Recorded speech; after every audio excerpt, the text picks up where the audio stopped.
ഇന്നത്തെ റെസിപ്പി എന്ന് പറഞ്ഞു കഴിഞ്ഞാൽ സത്യത്തിൽ ഇതൊരു സീസണലായിട്ട് ഉണ്ടാക്കി സ്റ്റോർ ചെയ്ത് വെക്കുന്ന ഒരു ഐറ്റത്തിൻ്റെ റെസിപ്പി ആയിട്ടോ. ഞാനിത് വളരെ കുറച്ച് പ്രാവശ്യം ഉണ്ടാക്കിയിട്ടുള്ളൂ കേട്ടോ. ആക്ച്വലി പറഞ്ഞാൽ 1-2 പ്രാവശ്യം കഴിക്കാൻ ഭയങ്കര ഇഷ്ടമാണ്. ചെറിയൊരു മധുരവും പുളിയും ഒക്കെ കൂടിയായിട്ട്, ഉപ്പും മധുരവും പുളിയൊക്കെ ആയിട്ട് നമ്മുടെ സ്വന്തം ചക്കപ്പപ്പടത്തിൻ്റെ റെസിപ്പി ആട്ടോ. ഇത് സാധാരണയായിട്ട് ഓരോരുത്തർ ഉണ്ടാക്കിയിട്ട് എനിക്ക് തരാറാണ് പതിവ്. ഇത്തവണ ഞാൻ എന്നാൽ പിന്നെ ഒറ്റയ്ക്കൊന്ന് ട്രൈ ചെയ്തേക്കാമെന്ന് വിചാരിച്ചു. അതിനായിട്ട് ഇതാ ചെറുതായിട്ടൊന്ന് പഴുക്കാൻ തുടങ്ങുന്നതിന് മുമ്പുള്ള, അതായത് ഒരു മധുരയ്ക്കാൻ തുടങ്ങാനുള്ള ചക്ക കേട്ടോ. പച്ചച്ചക്ക ആയാലും കുഴപ്പമില്ല, പക്ഷേ പഴുത്ത ചക്കയേക്കാൾ എനിക്കിഷ്ടമായത് ഈ ചെറുതായിട്ട് പുളിച്ചിട്ടുള്ള ചക്കയാണ്. അതിന് ഇതേമാതിരി അങ്ങോട്ട് ചെറിയ പീസുകളാക്കിയിട്ട് കുരുവൊക്കെ കളഞ്ഞിട്ട് എടുത്തിട്ടുണ്ട്. ഒരുപാടൊന്നും ഞാൻ ഉണ്ടാക്കുന്നില്ല, കാരണം ഇവിടെ ചക്ക എല്ലാവർക്കും ഇഷ്ടമാണ്. അതുകൊണ്ട് തന്നെ കുറച്ച് ചക്ക എടുത്തിട്ടാണ് ചെയ്തത്. അതിലേക്ക് കുറച്ച് ഉപ്പിട്ട് കൊടുത്തിട്ടുണ്ട്, പിന്നെ കുറച്ച് മഞ്ഞൾപ്പൊടി ഇട്ട് കൊടുക്കാം. പിന്നെ നമുക്ക് വേണ്ടത് കുറച്ച് കായപ്പൊടിയും കൂടിയാണ് കേട്ടോ. ചെറുതായിട്ടൊരു 1/4 ടീസ്പൂണോളം കായപ്പൊടിയും കൂടി ഇട്ട് കൊടുക്കുക. കുറച്ച് ക്വാണ്ടിറ്റിയിലുണ്ട്, ഇത്ര കുറച്ചിടുന്നത്. എന്നിട്ട് അതിനെ നന്നായി ഒന്ന് മിക്സ് ചെയ്യുക എല്ലാ സ്ഥലത്തേക്കും. എന്നിട്ടൊരു സ്റ്റീമർ വെച്ചിട്ടുണ്ട്.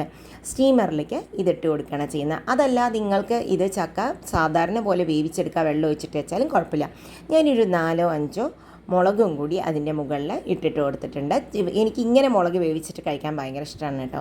അപ്പോൾ ഇതിനൊരു സ്പെഷ്യൽ ടേസ്റ്റാണ് ഇങ്ങനെ ആവിയിൽ വേവിച്ച മുളക് കൊണ്ടുള്ളത്. അപ്പോൾ ഇത് ചക്കയൊക്കെ വെന്ത് വന്നിട്ടുണ്ട്. അപ്പോൾ ഈ ഇത് കണ്ടോ, തൊട്ട് നോക്കിയാൽ നല്ല സോഫ്റ്റ് ആയിട്ടുണ്ട്. ഇനി ഇതൊന്ന് ചൂടാറിയതിന് ശേഷം നമുക്ക് മിക്സിഡ് ബ്ലെൻഡറിലേക്ക് ഇട്ട് കൊടുക്കാം. ഞാൻ വെള്ളം അധികം വേണ്ട എന്നുള്ളത് കൊണ്ടാണ് ഇങ്ങനെ ആവിയിൽ വേവിച്ചെടുത്തത്.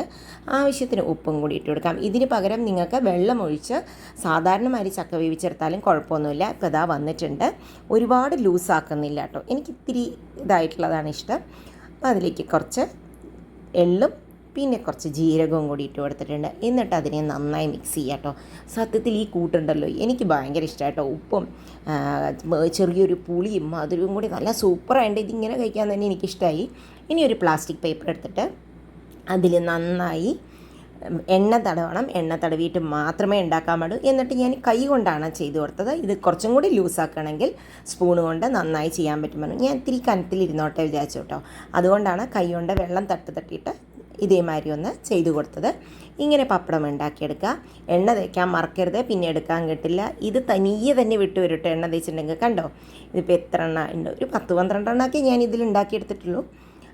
അപ്പോൾ ഇതാ ചക്ക വെറുതെ ഇനി ഇതിനെ ഒന്ന് വെയിലത്ത് വെച്ച് ഉണക്കാം നമുക്ക്. അപ്പോൾ ഇതാ ഒരു ദിവസം വെയിൽ കഴിഞ്ഞപ്പോൾ കണ്ടോ പപ്പടമൊക്കെ ഇങ്ങനെ വിട്ട് കിടക്കണ്ട. എന്നിട്ട് തന്നെ തിന്നാണിത്. ഞാൻ ഇത്തിരി തിക്കിൽ പരത്തിയിട്ട് പോലും. അപ്പോൾ നിങ്ങൾക്ക് സ്പൂൺ വെച്ചിട്ട് പരത്തണമെങ്കിലും പരത്താം. അപ്പോൾ ഒരുപാട് തിന്നായിട്ട് കിട്ടുകയും ചെയ്യും.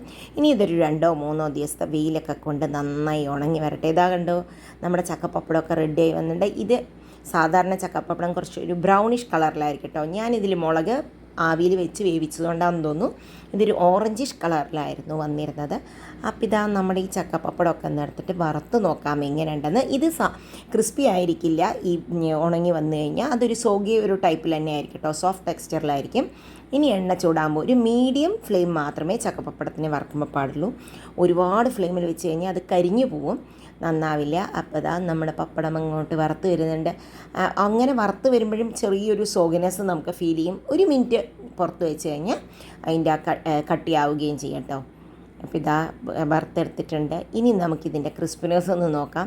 എനിക്ക് ഭയങ്കര ഇഷ്ടമാണ് കേട്ടോ. നിങ്ങൾക്ക് ഇഷ്ടമാണോ ഇങ്ങനെ? നിങ്ങളുടെ വീട്ടിലും ഇങ്ങനെയൊക്കെ തന്നെയാണോ ചക്കപ്പപ്പടം ഉണ്ടാക്കുന്നത് വെച്ചാൽ കമൻറ്റ് ചെയ്യൂ. വീണ്ടും അടുത്ത വീഡിയോയുമായി വരാം. ഈ വീഡിയോ നിങ്ങൾക്ക് ഇഷ്ടപ്പെട്ടുവെങ്കിൽ ഫ്രണ്ട്സായിട്ടൊന്ന് ഷെയർ ചെയ്യൂ. കുട്ടികൾക്കും വലിയവർക്കൊക്കെ ഒരുപോലെ ഇഷ്ടപ്പെടുന്ന ചക്കപ്പപ്പടം. വീണ്ടും അടുത്ത വീഡിയോയുമായി വരാം. Bye bye.